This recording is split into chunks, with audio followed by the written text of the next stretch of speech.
Evangelio de Lucas, en el capítulo 19, Lucas 19, versículos del 1 al 10.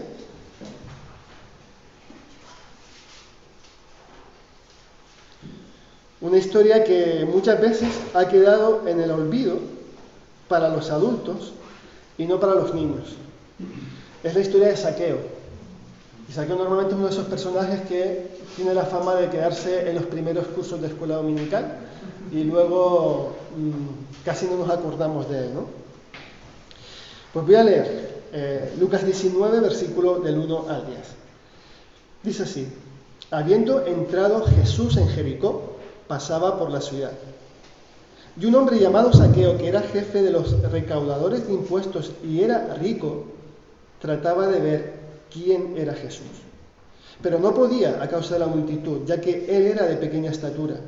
Y corriendo delante, se subió a un sicómoro para verle, porque Jesús estaba a punto de pasar por allí. Cuando Jesús llegó al lugar, miró hacia arriba y le dijo: Zaqueo, date prisa y desciende, porque hoy debo quedarme en tu casa. Entonces él se apresuró a descender y le recibió con gozo. Y al ver esto, todos murmuraban diciendo: ha ido a hospedarse con un hombre pecador. Y Zaqueo, puesto en pie, dijo al Señor: he aquí, Señor, la mitad de mis bienes daré a los pobres, y si en algo he defraudado a alguno, se lo restituiré cuadruplicado.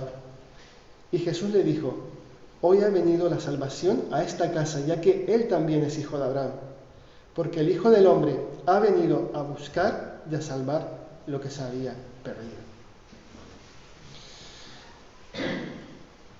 Zaqueo es uno de esos personajes que llega a convertirse en discípulos de Jesús y que ninguno de nosotros hubiésemos dado €1 por él. Hoy creo no equivocarme al afirmar que vivimos en una época donde parece que ser cristiano y el ser discípulo son cosas diferentes. Parece que podemos ser lo primero, ser cristiano, pero no ser discípulos. Lo de discípulos parece que suena a algo de cristianos de primera categoría, o cristiano avanzado, o cristianos de primer nivel, o cristianos mucho más comprometidos. Pero lo cierto es que ambos conceptos implican una relación con Jesús. El concepto de discípulo aparece ampliamente en los evangelios. En cambio, nosotros hemos optado por quedarnos o identificarnos más con el concepto de cristiano, cuando, por ejemplo, el concepto de cristiano solamente aparece 3 veces a lo largo de todo el Nuevo Testamento. Lo de discípulos nos suena tal vez un poco lejano. Me gustaría que en este tiempo, y de una manera breve, pudiésemos ver cómo Jesús nos reta a ser y a ser discípulos. El ser viene antes de que el hacer. Somos y luego hacemos. Y los retos que pone delante de nosotros Jesús siempre son retos importantes. No nos deja indiferentes, sino que Jesús, a la hora de ser y hacer discípulos, nos desafía. ¿Por qué? Porque Jesús no entiende de límites geográficos ni de localizaciones específicas para ser discípulos. Al contrario, Él nos llama a ser y a ser discípulos donde quiera que estemos, en cualquier lugar, en cualquier circunstancia, no solamente cuando estamos reunidos como comunidad, sino también cuando estamos cada uno dispersos o esparcidos geográficamente a lo largo de la semana. Jesús tampoco limita el perfil de sus discípulos a un tipo concreto. Jesús no entiende de que haya, simplemente los discípulos son los que tal vez están en un ministerio cristiano remunerado y que vienen apoyados económicamente de ahí. O no viene solo a ver que los discípulos son los que están en un ministerio o un servicio que no es cristiano, pero que están sirviendo a Dios ahí. Para Jesús en sus discípulos hay hombres y mujeres, hay ancianos y hay jóvenes, hay ricos y hay pobres. Hay hombres y mujeres de toda raza, de toda nación, de toda lengua. Los hay muy formados académicamente y los hay apenas sin estudio. Jesús no entiende ningún tipo de perfil concreto, sino que trabaja con todos nosotros. Jesús tampoco limita el tiempo de misión. No somos discípulos a tiempo parcial. Eso no existe. No somos discípulos a media jornada, sino que somos discípulos a tiempo completo. Y nos quiere usar en todos nuestros quehaceres, no limitarse a ciertos eventos o a ciertas celebraciones. Y por último, el mensaje de Jesús tampoco se limita a ciertas áreas de la vida, sino que quiere afectar a todo lo que somos y a todo lo que hacemos, sin excepción. Jesús es alguien que rompe todos los esquemas preconcebidos. Y lo vemos con Zaqueo. Zaqueo se convierte en discípulo de Jesús. Jesús es alguien que, por ejemplo, a los fariseos, que era el grupo religioso más influyente o más poderoso, uno de los más poderosos de su momento, continuamente les hace repensar, cuestiona lo que ellos creen. Y esto lo vemos muy claro, por ejemplo, en el mismo Evangelio de Lucas. Si abrimos un poco el contexto más allá del capítulo 19 y nos vamos a unos versículos previos en el capítulo 18, ahí aparecen 3 historias. Una de ellas es muy conocida, la de el joven rico. Vale, ese joven, y no solo él, sino que toda la sociedad lo consideran como alguien realmente justo, como alguien digno de admirar. Pero llega Jesús y le dice que no lo es, que no es suficiente, que lo que ellos piensan no es suficiente. Y ese joven que llegó con la cabeza muy alta, muy seguro de sí mismo, pensando que Jesús iba a quedar impresionado ante tanta justicia y ante tanta rectitud, resulta que se va cabizbajo y triste. Les rompen los esquemas. Luego hay otra historia seguida, la del hombre ciego. El hombre ciego que sabe que Jesús va a pasar por donde él está y lo que hace es empezar a gritar para llamarle. ¿Qué hacen los fariseos? ¿Qué hace la multitud? ¿Qué hace la gente? Pues le mandan a callar, que no moleste al maestro. Pero en cambio, ¿cuál es la reacción de Jesús? Jesús les dice, mira, dejadle en paz, traedlo, y Jesús lo sana. Y este hombre vuelve a gritar, pero ahora dándole gloria a Dios por la sanidad que ha recibido. Pero Jesús no solamente se encarga de romper esquemas preconcebidos, sino que además nos hace ver que tenemos que actuar, que tenemos que funcionar, que tenemos que vivir y plantearnos cosas que tal vez nunca nos hayamos planteado. Jesús nos pide que veamos quién es Él. Él se ha encarnado, que veamos cómo Él ha vivido, qué es lo que hace y que de esa forma podamos aprender directamente de Él. Que lo que Él hace lo podamos hacer también nosotros en nuestro día a día. Que no nos guiemos por su pensamiento mayoritario, que no nos guiemos por el pensamiento predominante en la sociedad, sino que justamente miremos a Él. Jesús dice que si Él es el Señor, que si realmente Él es el Maestro y que si realmente Él es el Rey, nosotros debemos funcionar como siervos, como súbditos y como discípulos. Que lo que nos tenemos que servir como referencia son sus normas, son sus leyes y son sus enseñanzas, y no lo que el pensamiento predominante intenta imponer. En el texto de Lucas 19, versículos del 1 al 10, nos encontramos con Zaqueo. Y es un texto que Lucas tiene una habilidad especial para condensar una historia que puede ser muy larga, solamente en 10 versículos. Y hay un montón de detalles que no aparecen, que se omiten, pero Lucas sí que detalla todo lo que es realmente importante. El texto comienza diciendo que habiendo entrado Jesús en Jericó, pasaba por la ciudad. Jesús está de paso por una ciudad, por la ciudad de Jericó, va acompañado por sus 12 discípulos. No se va a quedar ahí, sino que está de paso. Jesús a donde se dirige es a Jerusalén. Y lo sabemos porque en los versículos previos del capítulo 18, versículos del 31 al 33, Jesús dice lo siguiente a sus discípulos. Mirad, subamos a Jerusalén para que se cumplan todas las cosas que están escritas por los profetas sobre mí. Es decir, todo lo que hace siglos que fue predicho y escrito sobre mí, ahora ha llegado el momento de cumplirse. Lo que Jesús está diciendo no solamente está escrito en el pasado, sino que va a suceder en el presente. Y Jesús les dice, seré entregado a los gentiles, seré objeto de burla, seré afrentado y escupido, y después de azotarme, me matarán. Pero la historia no acaba ahí, sino que Jesús dice, y al tercer día resucitaré. Jesús sabe a lo que va a Jerusalén. Jesús no le va a coger desprevenido su viaje a Jerusalén. Él va a Jerusalén para morir en una cruz y para resucitar.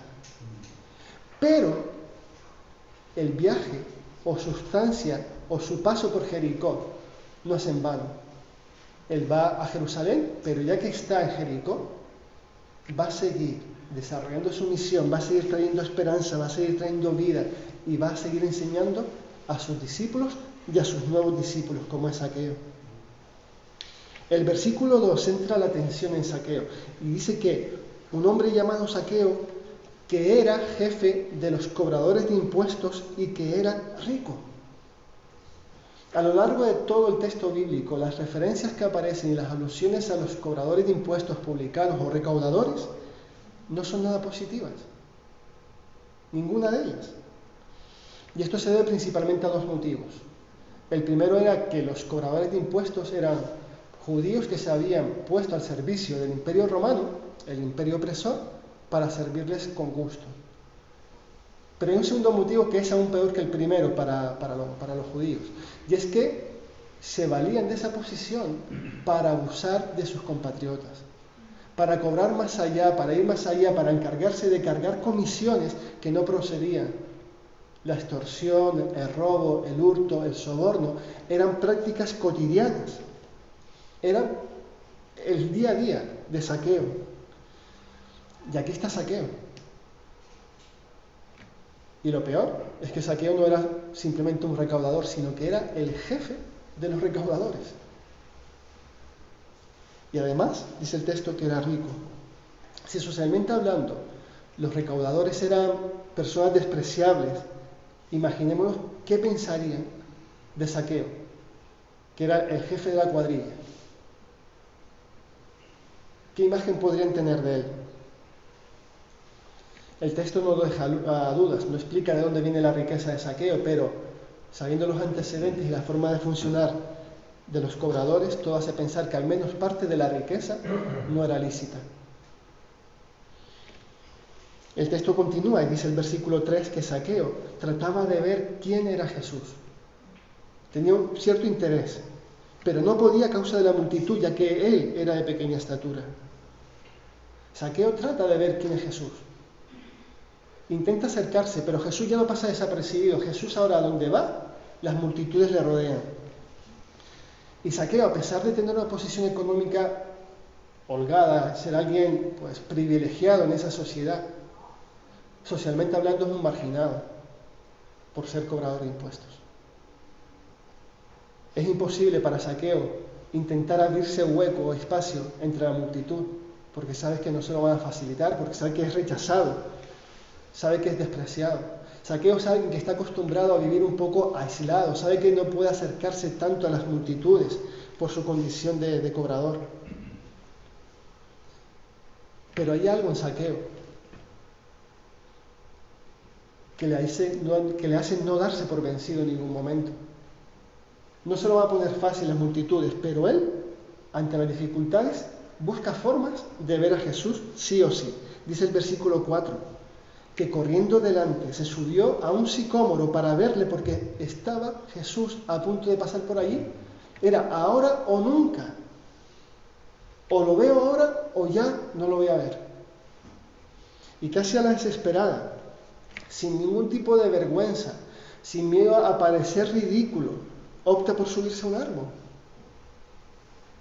El odiado, el despreciado, el avaricioso, ahora parece incluso hasta cómico subiéndose a un sicómoro para ver a Jesús. Lucas no revela la motivación y el interés que tenía Zaqueo en ver a Jesús. No dice nada, pero sin duda algo importante tiene que estar pasando en la vida de este hombre para exponerse de esa forma públicamente, para asumir ese riesgo. No lo dice. Tal vez puede ser que Zaqueo haya oído que Jesús llamó a Mateo, a otro cobrador de impuestos, y le dijo que sígueme. O tal vez le llegó a Zaqueo alguna noticia de que Mateo hizo un gran banquete donde invitó a todos los cobradores y donde Jesús se sumó. O tal vez Zaqueo es consciente de que en otras regiones los publicanos y los pecadores se acercan a Jesús, hablan con él y comen con él. Puede ser. Pero el texto no lo dice. Pero hay algo que lo motiva a asumir ese riesgo de subirse a un árbol. Y llegamos al versículo 5. Y a partir de este versículo me gustaría que viésemos 3 formas en las que Jesús nos reta como discípulos. Y nos reta tanto a sus discípulos de aquel momento como a nosotros hoy, y reta a todos los que están observando lo que está pasando. La primera forma en la que Jesús nos reta es demostrando su amor profundo a Zaqueo. Ama profundamente a Zaqueo. De hecho, el amor es una característica intrínseca del carácter de Dios. Por definición, Dios es amor. Y posiblemente uno de los versículos o el versículo más conocido del texto bíblico sea que Dios, por amor al mundo, dio a su único Hijo, para que todo aquel que en él cree no se pierda, sino que tenga vida eterna. Por amor, movido por el amor. La motivación es el amor. Y Jesús ama profundamente a Zaqueo. Y cuando Jesús ama profundamente, no es un amor abstracto, sino es un amor práctico. Jesús se hace hombre. Y Jesús demuestra su amor de forma práctica a Zaqueo de 3 maneras. La primera es siendo intencional. Jesús podía haber ido a Jerusalén y haberse olvidado de Zaqueo en Jericó, pero no lo hace. Ya que está pasando por Jericó, se fija en Zaqueo, en alguien en quien nadie se iba a fijar. Pero Jesús lo hace. Jesús nos ama de manera intencional. La segunda manera práctica que Jesús demuestra su amor hacia Zaqueo es que que Jesús hace sentir valioso a Zaqueo. Ese hombre que no tiene ningún valor socialmente hablando, Jesús le hace sentir valioso. Dice el versículo 5 que cuando Jesús llegó al lugar, miró hacia arriba y le dijo: Zaqueo, date prisa y desciende, porque hoy debo quedarme en tu casa. Hay toda una multitud y Jesús se fija en Zaqueo. Y este versículo, este texto, nos deja 2 gestos que nos pueden parecer insignificantes, pero que realmente tienen un poder enorme. El primero es que Jesús mira a Zaqueo, lo ve, se fija en él. La mirada de Jesús se centra en Zaqueo y no en ningún otro. No se centra en nadie de la multitud de los que se consideran justos. Se centra en el despreciado, se centra en el que es odiado, en el que es rechazado, en el pecador, en el que todo el mundo piensa que es que no tiene remedio. Qué importante es que miremos. Qué importante es mirar al otro, fijarnos en el otro. Y Jesús lo hace. Hoy en día posiblemente cada vez miramos menos a nuestro alrededor. Vamos con muchas prisas, cada vez vamos más distraídos, o cada vez nos miramos más al ombligo. Y cada vez de forma más literal, porque muchas veces vamos por la calle con el móvil y lo único que nos vemos es a nosotros mismos. Qué importante es recuperar el arte de mirar. Y necesitamos aprender a escuchar con los ojos. Necesitamos aprender a escuchar con la mirada, mirándonos. El segundo gesto que Jesús llama, que nos llama la atención, es que Él llama a Zaqueo por su nombre. No deja duda. Lo llama de manera personal e inequívoca. No solo lo mira, sino que delante de toda multitud pronuncia su nombre. Y qué importante es que nos llamen por nuestro nombre. Jesús dice: Zaqueo, date prisa y desciende, porque hoy debo quedarme en tu casa. Zaqueo quería saber quién era Jesús, por eso se sube al árbol. Y la gran sorpresa es que Jesús ya sabe quién es Zaqueo. Jesús ya sabe quién es el hombre que está colgado ahí. Porque antes de que nosotros hayamos estado buscando a Jesús, Él ya nos ha estado buscando a nosotros. Porque para eso Él vino, para buscarnos. cuando ni siquiera nosotros lo buscábamos. La tercera manera en que Jesús demuestra su amor a Zaqueo es identificándose plenamente con él. Versículo 6 dice: entonces Zaqueo se apresuró a descender y le recibió con gozo. La alegría de Zaqueo es inmensa, no se lo puede creer. O sea, el que es rechazado por todo, ahora resulta que el Hijo de Dios, el que pronto va a morir y que va a resucitar, le dice: necesito ir a tu casa. Y es importante entender, culturalmente hablando, lo que implicaba el ir a comer a casa de Zaqueo. ¿Qué implicaba en ese momento de la historia que Jesús comiera con pecadores? Y para ello nos puede ayudar una definición, una explicación que da un académico, un estudioso de Oriente Próximo y Oriente Medio, que es Joaquín Jeremías. Él dice que incluso a día de hoy, en Oriente Medio, en ese contexto, comer en casa de alguien, hospedarte en casa de alguien, es una señal de honor. Pero que en la época de Jesús era un símbolo de paz, de confianza, de fraternidad y de perdón.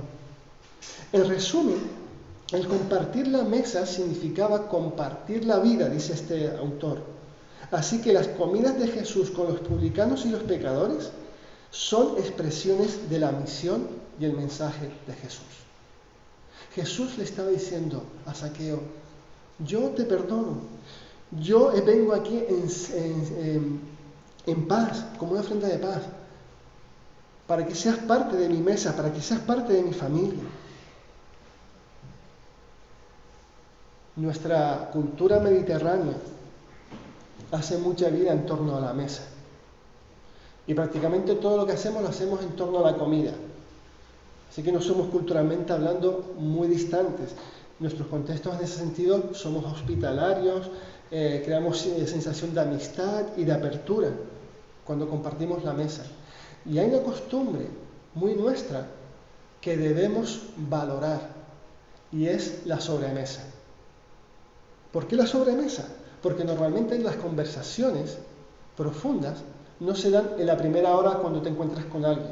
Cuando te encuentras con alguien, las primeras horas, cuando invitas a alguien, se dan de temas triviales, las últimas noticias, algo de deporte, el tiempo, y son cosas normales porque vas tanteando dónde estás tú, dónde está el otro, y un poco sintonizando y armonizando. Es decir, que vayamos en la misma onda y ver si la otra persona es confiable o no. Pero a medida que va pasando el tiempo, cuando ya llegas al postre, al café, ya los temas triviales se han acabado. Si sigues sentado a la mesa, empiezan a aparecer posiblemente temas más profundos. Y entre esos temas tal vez pueden surgir cuestiones sobre la fe. Así que en nuestra sociedad de prisas y de consumo y de tiempo, el darnos tiempo a otros nos permite tener conversaciones posiblemente mucho más profundas que simplemente espacios muy cortos. La segunda forma, si la primera forma en la que Jesús nos reta es amando profundamente, la segunda forma a través de la cual Jesús nos reta es no preocupándose por su reputación y diciéndonos: no te preocupes por tu reputación. Versículo 7 dice que al ver esto todos murmuraban, al ver que Jesús se iba con Zaqueo, todos murmuraban, diciendo: ha ido a hospedarse con un hombre pecador. Y el que se va a hospedar con un hombre pecador es otro pecador. Ahora ya Zaqueo no es solamente el marginado social, sino que ahora Jesús también es criticado. Y para Jesús esto no es nuevo. En el mismo Evangelio de Lucas ya se le ha llamado previamente desde bebedor hasta glotón. Pero lo que sí es nuevo para Jesús es que las murmuraciones van creciendo. Las murmuraciones hacia Jesús empezaron por los escribas y los fariseos, pero ahora se une, dice el texto, toda la multitud, se une a la crítica. Pero a Jesús eso le da igual, porque Jesús mismo dice: los sanos no tienen necesidad de médico, sino los que están enfermos. Y yo no he venido a llamar a justos, sino que he venido a llamar a pecadores al arrepentimiento. Algo muy importante que vemos en Jesús es que al igual que él se identificaba plenamente con Zaqueo, Jesús se diferencia plenamente de Zaqueo. ¿Y cómo? en la forma en la que trabaja, en la forma en la que funciona, en la forma en la que vive, en la forma en la que decide. Jesús no tiene que esconderse de Dios. ¿Por qué? Porque todo lo que Él hace es santo. Todas las acusaciones que hay sobre Jesús son falsas. La multitud solo se basaba en que estaba con Zaqueo. Es decir, estaban viendo al médico con el enfermo y consideraban que Jesús era otro enfermo. Pero Jesús, a diferencia de Zaqueo, a diferencia de los fariseos, a diferencia de las multitudes, a diferencia de todos nosotros, Él era completamente santo. Él no se exponía a esas situaciones para pecar, no se dejaba llevar, no se deslizaba, no caía en las tentaciones, aunque las había. Él pensaba, Él decidía, Él actuaba, teniendo presente siempre a Dios. Siempre.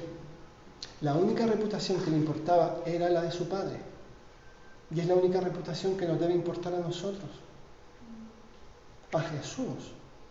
En más de una ocasión vemos cómo su Padre dice: tú eres mi Hijo amado, en quien me he complacido, en quien tengo gran gozo. Eso realmente es lo que nos debe llenar a nosotros. En que Jesús y en que el Padre nos diga: buen siervo fiel, en lo poco has sido fiel, en lo mucho te pondré. Ven, pasa. El resto de reputación nos tiene que dar igual. La tercera forma en la que Jesús nos reta es reconociendo que Él es Señor de todo. Que Él es el Señor. No tenemos ningún detalle de lo que pasa en casa de Zaqueo. No sabemos ni lo que comieron, ni de lo que hablaron, ni quién más se juntó ahí. Pero sí que sabemos, dice el versículo 8, que Zaqueo se puso de pie, dijo al Señor: he aquí, Señor, la mitad de mis bienes daré a los pobres, y si en algo he defraudado a algunos, se lo restituiré cuadruplicado. Zaqueo ha cambiado. Zaqueo no es el mismo después de su encuentro con Jesús. Lo primero que vemos es que ya no habla de Jesús, sino que ahora se dirige a Él llamándole Señor. Jesús ha pasado de ser alguien a quien querer ver, a ser alguien a quien seguir, a quien servir y a quien llamar ahora Señor.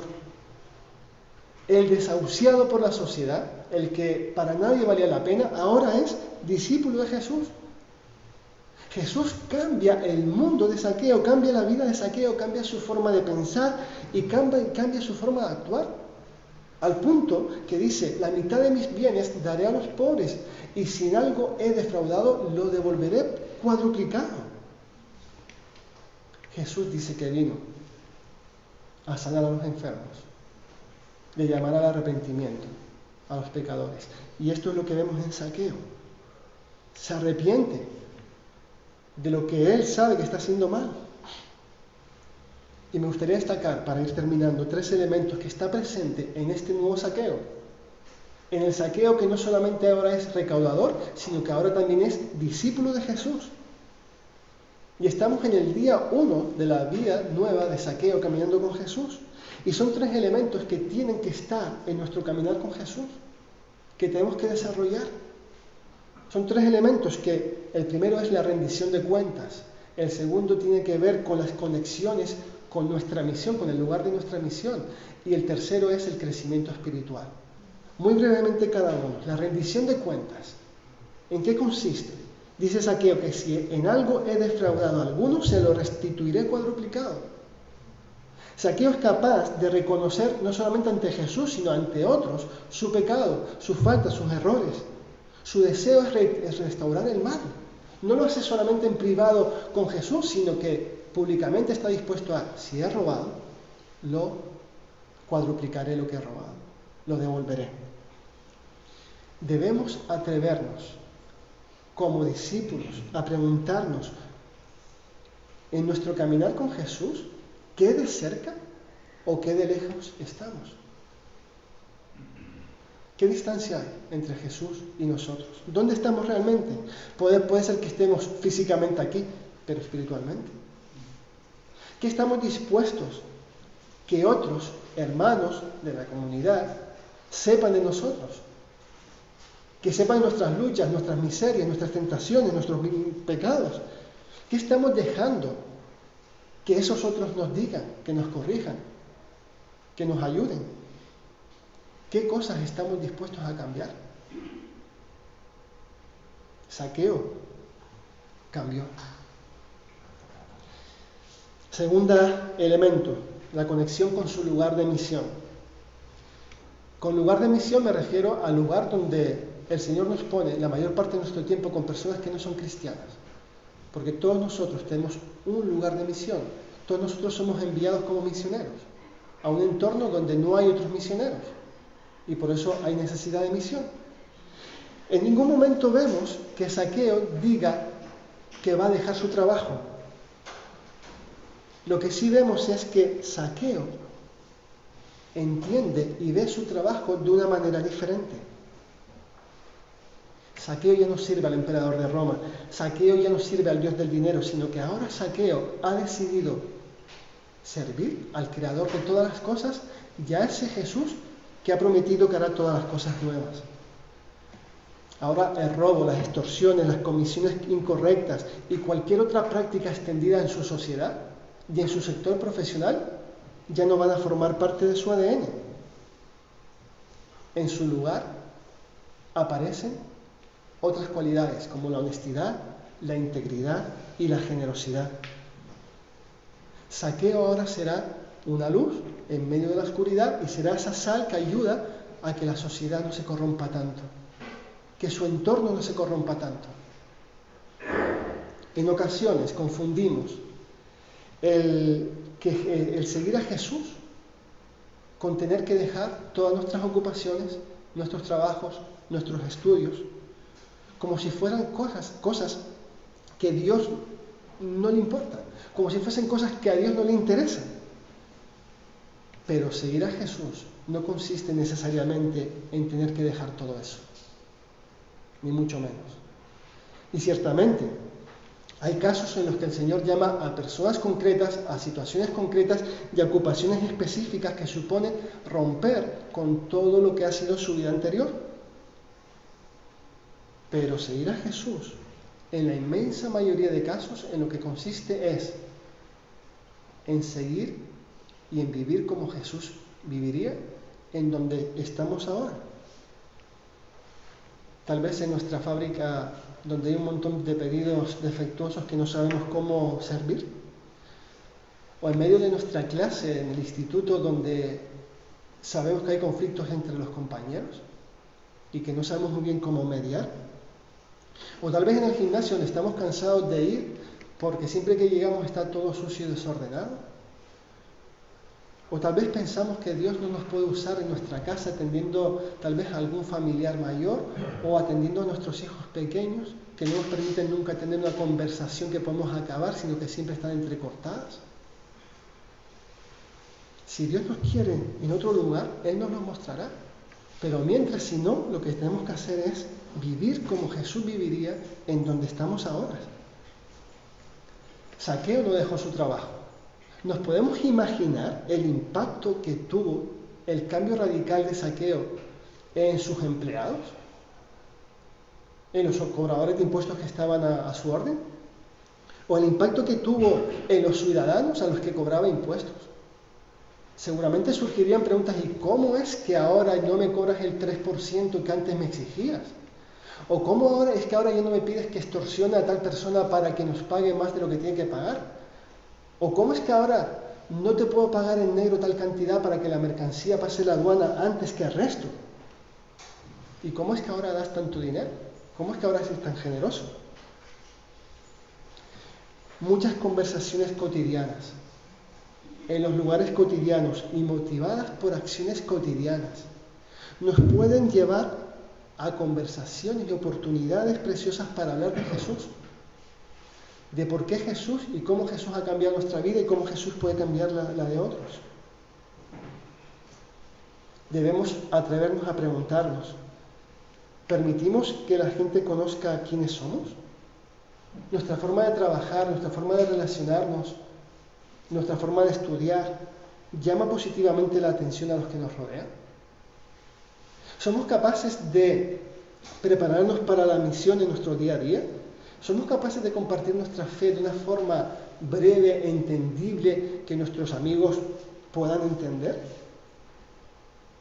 Les preguntamos a las personas que nos rodean en qué se apoyan cuando tienen un problema, qué es lo que les da esperanza, cómo soportan, cómo resuelven las situaciones.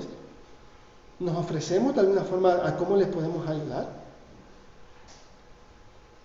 Y el tercer elemento, rendición de cuentas, conexiones con el lugar de misión, y el tercero, el crecimiento espiritual. En este momento, Zaqueo tendría muchísimas dudas.